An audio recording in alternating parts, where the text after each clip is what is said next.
Hello, everybody. My name is AhnoldRunningMan. Hope you're SWAT and all good things. Yes, of course. Okay, it is time to talk more about escalations. What's the problem with them? The experimentation is now over. It is time to implement true fixes. And, PvP players are actually getting that next season. I'm proud of you guys. You guys are finally getting something. Just took a couple years, but Okay, I'm not much of a PvP player, so this doesn't really affect me. However, it does introduce something very interesting. They did indeed look at everything in the game, skill wise, talent wise, everything. Well, maybe not skill wise, but all the talents and weapon talents, they actually buffed and nerfed things for the PvP Dark Zone. Now that's pretty cool. And they're also introducing a PvE Dark Zone for the season, which kind of sucks that it's just for the season. Honestly, it would be cool if they just rotated that, but I can kind of see what's the whole point of that? Well, I mean, they introduce, the what is it, like the 200% like buff to like the RNG if you do regular PvP over the PvE, which has like the same RNG that we already deal with in PvE. I mean, that's cool. That's a cool incentive. I mean, in my opinion, I would really like it if PvP actually worked more like ESO. It's just one big giant map, essentially, and everyone's just fighting for territory. World v. War, World v. World, rogues versus division agents. Might be cool, might be too much. I don't know, but that would be cool. But we don't have that. Okay, but back to the topic at hand. Escalation. Escalation introduces something that we never really had before. Now it's debatable that we had roles, and I'm talking about roles, the tank roles, the healer role, the DPS role, or the technician role, someone who is, that is buffing the team or is, giving just being a part of the team essentially, you know what I mean? Just being a role. The only modes I can think of off the top of my head that actually need you to be a role is probably raids, and that's probably it, to be real. Because incursion, it's debatable. You could, if you play it long enough, you can essentially kind of just steamroll that, and there's only like one portion of the entire mission where you really absolutely need to be a healer, and that's the last bosses. Because the other ones, if you know what you're doing, you don't really have to be a role. So yeah, incursion, kind of out of the question, kind of. Next up, master climax missions. I mean, again, it's debatable. It's like if you're struggling that much, then yeah, you need a healer. But if you know what you're doing, you learn positioning from doing legendary difficulty. I mean, you could do it. You could do it solo. It's possible. It takes a long time, but master mission can be done solo if you know what you're doing, and you can just bring in a regular ass DPS build in that. So, I mean, why would you use anything else? It just takes too long. But yeah, just do that. But that's my problem with those missions though. Like, there's only like one critical spot in the entire mission where you need to really be a role. There's no like dedicated, you have to be this role or we fail this mission. Like escalation tier 10, for example. Escalations, I would say tier 6 to all the way to 10. That's where the role thing kind of actually comes into play because of things like Hotfoot and Harvester especially, and I can't think of any other ones, but those two specific mutators I think are really telling that we need roles to come back in the game. Which, again, the game never had a reason really for you to be a role in any other missions, which these missions do provide. And as much as I love being a DPS build, I would like to have a little bit more variety in that department. Maybe not a DPS build, but a damage amplification to the enemies build. And we already have that in the game. The problem is, it is nerfed into oblivion. What I mean is, true patriots. Let me just read the 4-piece bonus to you and tell me whether or not this sounds like it's perfect for Escalation's tier 10s. Red, white, and blue. Every 2 seconds, enemies you shoot receive a stacking debuff of red, white, and blue. Red amplifies the enemy's damage taken by 8%. White, shooting the enemy repairs the attacking agent's armor by 2% once every second. Blue decreases the enemy's damage dealt by 8%. Full flag, enemies that die while under the effect of all 3 debuffs create a 5-meter explosion, dealing damage equal to their total health and armor. Broski, I don't know about you, but that's perfect for tier 10 escalations. It just needs a massive buff to the red tier and the blue tier. The white tier needs an entire rework. That is actually useless. In practice, when you see this happen, 2% once every second, that is literally nothing. That should be 10% armor on kill for the agent attacking that's whoever's affected by the white debuff. That's what it should be. 10%. Because even 10% armor on kill is basically nothing. Let's be real here. But the red and blue debuffs, those need to be seriously amplified to their something else, man. Something. I don't care what it is. It needs to be more than 8%. That's for damn sure. Even with the backpack providing 12%, it's still not really worth it at all, in my opinion. If you want True Patriot to work by itself, and still I would say it's still debatable whether or not you really want to do this. I would say it's still not enough. It still needs something more, but it's something for your team. Use the backpack the setup, because the setup gives the talent perfectly opportunistic. Enemies you hit take 15% more damage from all sources for 5 seconds. That is basically boosting the red debuff, which is good. And if you're using a shotgun, which honestly, why are you not using the sheriff? It's just too damn good. Or better yet, if you're using the Scorpio, which the 9 shots from Scorpio does provide the damage amplification, which is also really good from Scorpio, which it adds to the setup and also True Patriot's red debuff, which is great. Or let's say you don't want to do that. Let's say you don't want to use the Scorpio because it shoots too slow. Well, you can churn the sheriff into the Scorpio just without the 9-shot buff. You just add an amalgam on any piece of gear. Any piece of gear. Just add one of them. Any piece of the gear.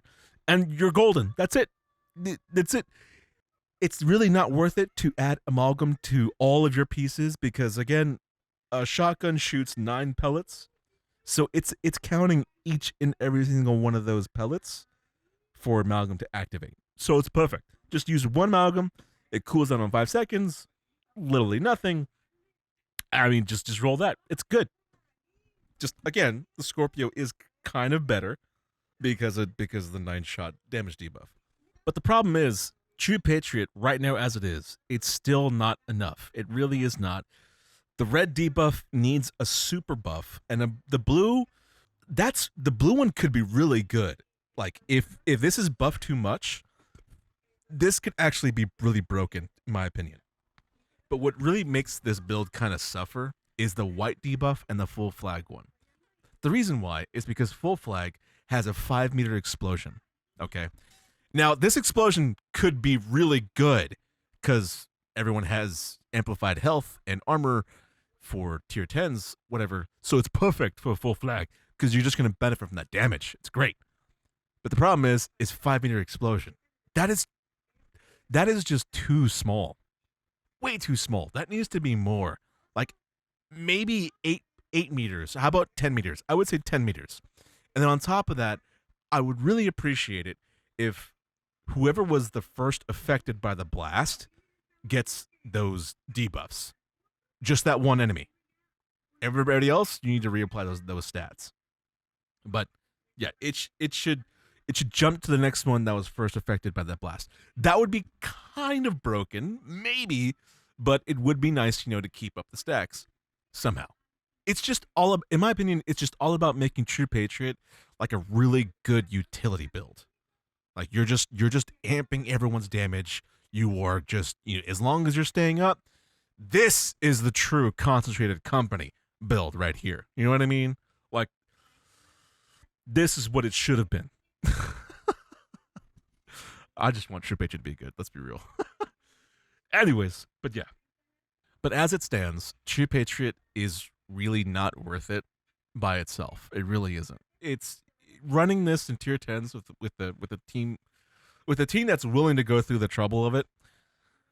Man, it's rough out here, man, these streets, bro. Like you need to like seriously focus, and honestly, I would not take an all blue True Patriot build because you're just massively healing the potential chungas that have harvest on them. If a chunga has harvest and he's focusing you, which he will because you're standing out of cover, you're healing that guy, and you're just being a massive detriment to the entire team. That's just trying to kill this goddamn chunga, or worse, you're healing a healer on the opposition side. That's even worse because they will revive these guys in 0 seconds flat. It feels like. Because if they don't die, you're not progressing in escalation, seriously. But yeah, I would please honestly like please buff True Patriot at least in some shape or form. The next one up, in my opinion, they should buff is Aegis. That needs a serious rework in some shape or form. Keep the stats the way it's doing it. However, it should be surrounded around melee. Like if you melee someone, right, that aggro should be just entirely on you, in my opinion. And then whoever is like focused on you, like if you gain that aggro, that enemy should take like, I don't know, 15% more damage. Like you should basically be giving your team the opportunity to like really focus an enemy, essentially, because that enemy is focused on you. You're taking the brunt of the damage. Therefore, your teammates should be able to take out that guy no problem, because that big enemy is not focused on your teammates. They're just getting that window of opportunity, and they just take them out. You know what I mean? Like, it should be that. That's what Aegis, in my opinion, should be, because it just does not work at all, actually, in any game mode, really, in anywhere in this game. Actually, yeah, Aegis is borderline useless in every situation I could think of. Like, it's a really cool, like, hi, look, I can't die because I made it this way. Can you do any damage? No. What the fuck are you doing then? You know what I mean? That's what Aegis is.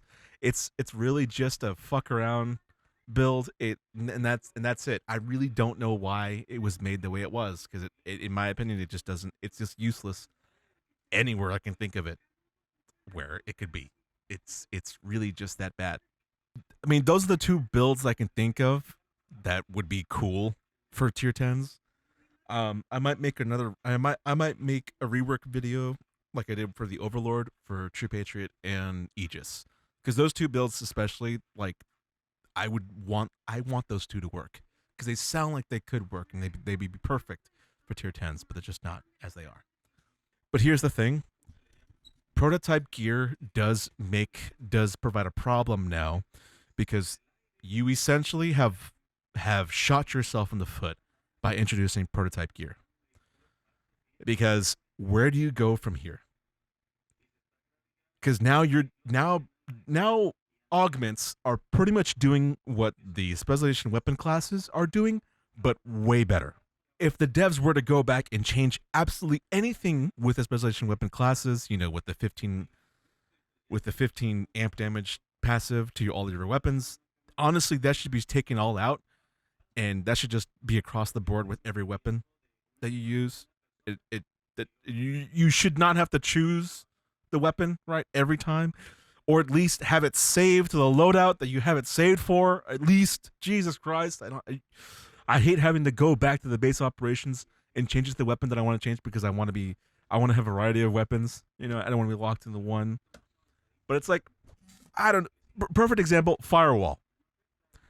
Does it really represent what it is called? Firewall. The wall between danger and your teammates, essentially. Does it really represent that?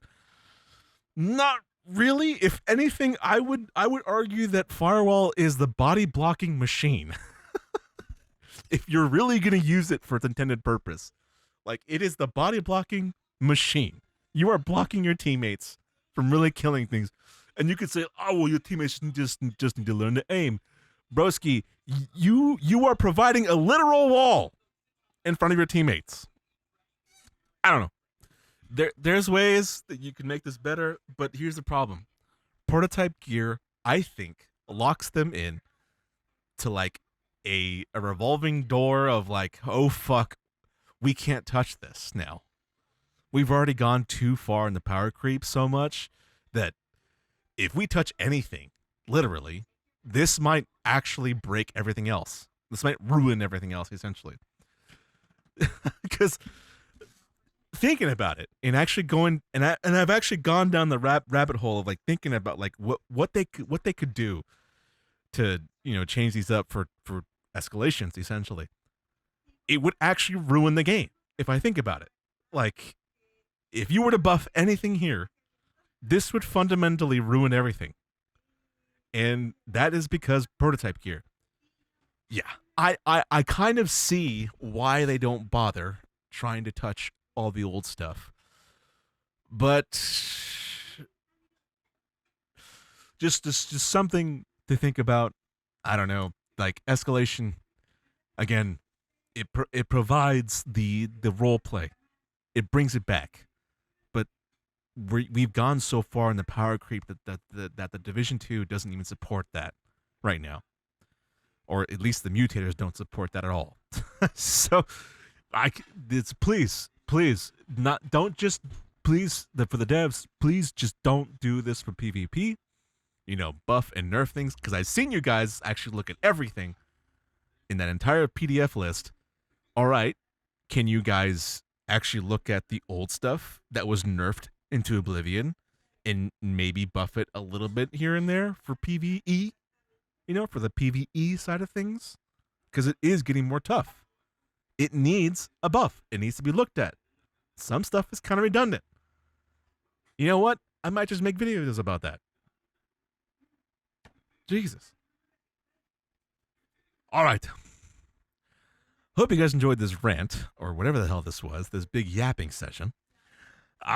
Please tell me your please tell me your opinions in the comments, because I honestly, this is a cool conversation that I've been having with myself, and I'd really appreciate it if someone else, maybe someone else has the same opinion. You know, what else could they have done? You know, maybe we can add suggestions. I don't know, something crazy. Who knows? Anything can happen. I just want something else, you know, besides just using strikers. I would really appreciate that. I'm not saying I want another DPS build. I want more utility builds, essentially. I want all the old school utility builds to come back to the game. That's what I want. You know? Anyways, my name is AhnoldRunningMan. I hope you guys enjoyed the video. Please tell me your opinions down below in the comments. I would love to read each and every single one of them. If today was your birthday today, or anything else that's a stream upload on this channel, then of course, have yourself an amazing, happy birthday. Autobots, transform and roll on.